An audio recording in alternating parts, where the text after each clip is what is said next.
on est avec Bilal Hassani. La réédition de l'album Théorème vient de sortir avec 5 nouveaux morceaux.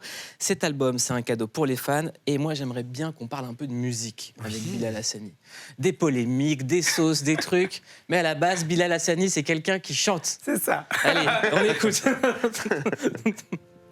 I start to feel the fire. Oh. You start to feel the fire. Oh. Let's fight tonight. Can give them the right to forbid us from uniting in the new dimension. New fire, creating the fire that'll light it up so we can feel it burning inside. Bilal Hassani. Et dans Click, est-ce qu'on peut commencer l'émission par un bonsoir Paris? Bonsoir Paris. Voilà. Yeah. Ça y est, ça peut commencer. Ouais. Le titre de l'album Théorème, c'est une référence au film du même nom de Pier Paolo Pasolini, sorti en 1968, qui critique la bourgeoisie italienne.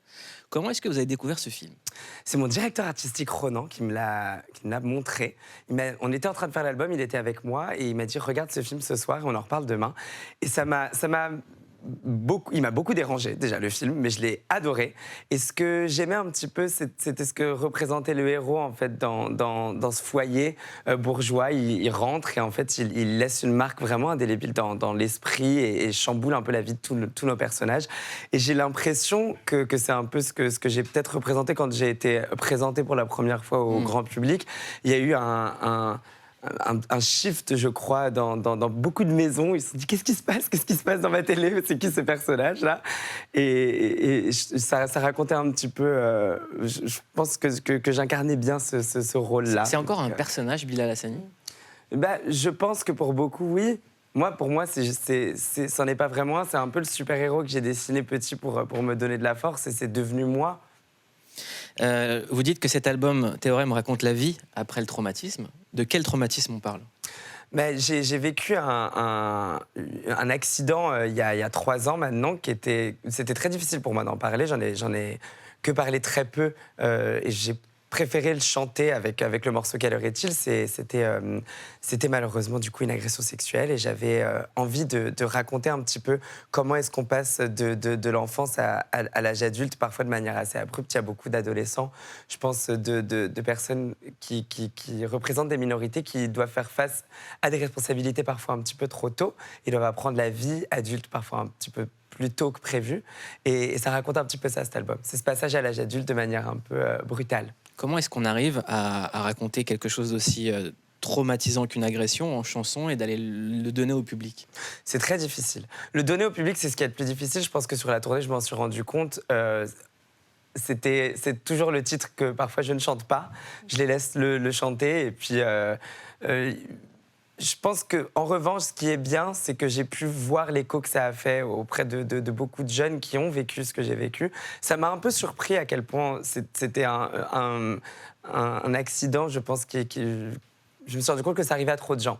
Mais je suis heureux, en tout cas, de pouvoir utiliser ce pansement qu'est cette chanson, qui est un pansement pour moi, et que ça puisse le devenir pour peut-être d'autres personnes. Comment est-ce qu'on fait pour sortir du silence quand ça nous arrive? Parce que c'est souvent... C'est très difficile. C'est très difficile. Moi, j'ai eu beaucoup de mal. Et je pense que parfois, on garde ce secret jusqu'à la tombe. On a souvent honte, en fait, et il ne faut pas. Moi, j'ai eu la chance de pouvoir en parler avec les gens autour de moi, avec mes amis, avec ma famille, avec ma maman.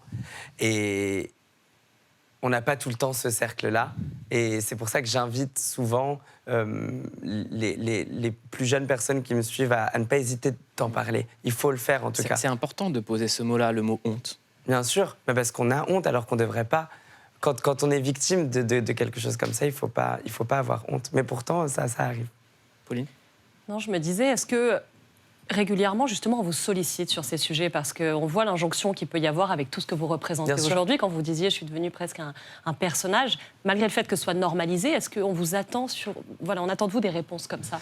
Parfois, souvent. Moi, j'aime pouvoir servir avec mon art, peut-être à parler de choses dont on ne parle pas assez. Je pense que c'est très important et je continuerai de le faire toute ma vie.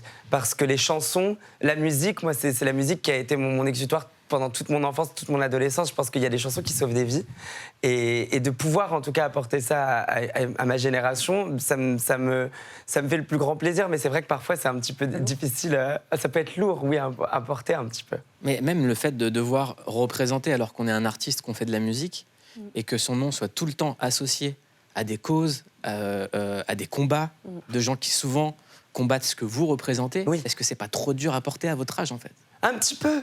Il y a des moments où ça l'est, mais il y a aussi beaucoup de fierté. J'ai beaucoup de fierté à pouvoir exister en tant qu'artiste aujourd'hui. Je pense que la génération juste avant moi s'est battue, mais dans un silence, en fait, où on les a vraiment complètement mis de côté et mis dans l'ombre. Moi, j'ai la chance, grâce, je pense, à la génération passée, de pouvoir exister au moins plus publiquement.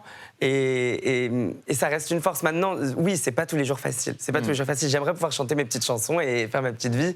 Et il arrive des moments où j'arrive à faire ça, mais il y a toujours quelque chose qui rattrape. Voilà. Et les générations d'après, est-ce que vous pensez leur donner de la force? Ah, mais totalement. Mais je vois une génération, celle qui arrive là juste après moi, des gamins qui ont genre 16, 17, 18 ans et qui sont, qui existent vraiment fièrement, librement et qui ne se laissent plus faire, en fait, je pense, par d'anciennes règles. Et j'aime bien voir ces règles un petit peu se casser, l'ancien monde un peu s'écrouler. Moi, je suis content de voir les gens être fiers de qui ils sont et d'avoir moins peur de le faire. Ouais. On entend parler très fort les gens qui parlent très très fort à chaque fois que Bilal Hassani joue quelque part. On entend très très peu ceux qui vous soutiennent. Qu'est-ce qu'ils vous disent? Ils sont les meilleurs, déjà, pour commencer. J'ai un public. Non, mais vraiment, ils sont adorables parce que la force qu'ils me donnent à chaque fois, par exemple, là j'ai eu la chance de tourner un petit peu en France et de retrouver ce public que je n'avais pas vu depuis un moment. Et je vois l'impact que les chansons que j'écris ont dans leur vie et c'est avec énormément de reconnaissance que je leur interprète ces morceaux. Mon public et moi, on vit dans une petite bulle, en tout cas, de bienveillance. C'est un vrai safe space. Je leur procure ce safe space, mais eux aussi. C'est quoi un safe space? C'est un espace vraiment un espace sain où on peut être qui on est sans avoir à le justifier. Il n'y a pas de justification d'existence. Ça, je pense que c'est quelque chose qui doit disparaître de toute façon. Moi j'ai découvert Bilal Hassani très très jeune, dans les vidéos notamment avec la clique Léna Situation et tout ça. Léna, à chaque fois qu'elle fait un truc, pareil, elle se prend de la haine. C'est pas normal, oui. Mais je pense que tout le monde a le droit à une opinion aujourd'hui sur les réseaux sociaux et donc ça laisse un petit peu la place à n'importe qui parfois d'en avoir une. Il faut pas.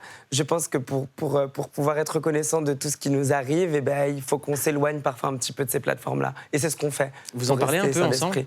Oui, ça arrive. Elle est très très souvent là pour moi quand il se passe des choses comme ça, du bruit un petit peu plus parasitant. Et moi aussi, dans le cas où c'est plus elle que ça touche. Mais voilà, on se limite, on se donne des limites de temps parfois sur nos téléphones maintenant. Moi, j'essaie de concentration sur les réseaux. Ouais. Moi, je fais un nouveau truc, c'est que je coupe le wifi le soir avant de dormir. Voilà. Ah oui. Ouais. Mais ça, c'est très bien en plus, en général, parce que les ondes, c'est pas du tout bien de les avoir. C'est quoi les mots que vous dites à Léna quand ça va pas?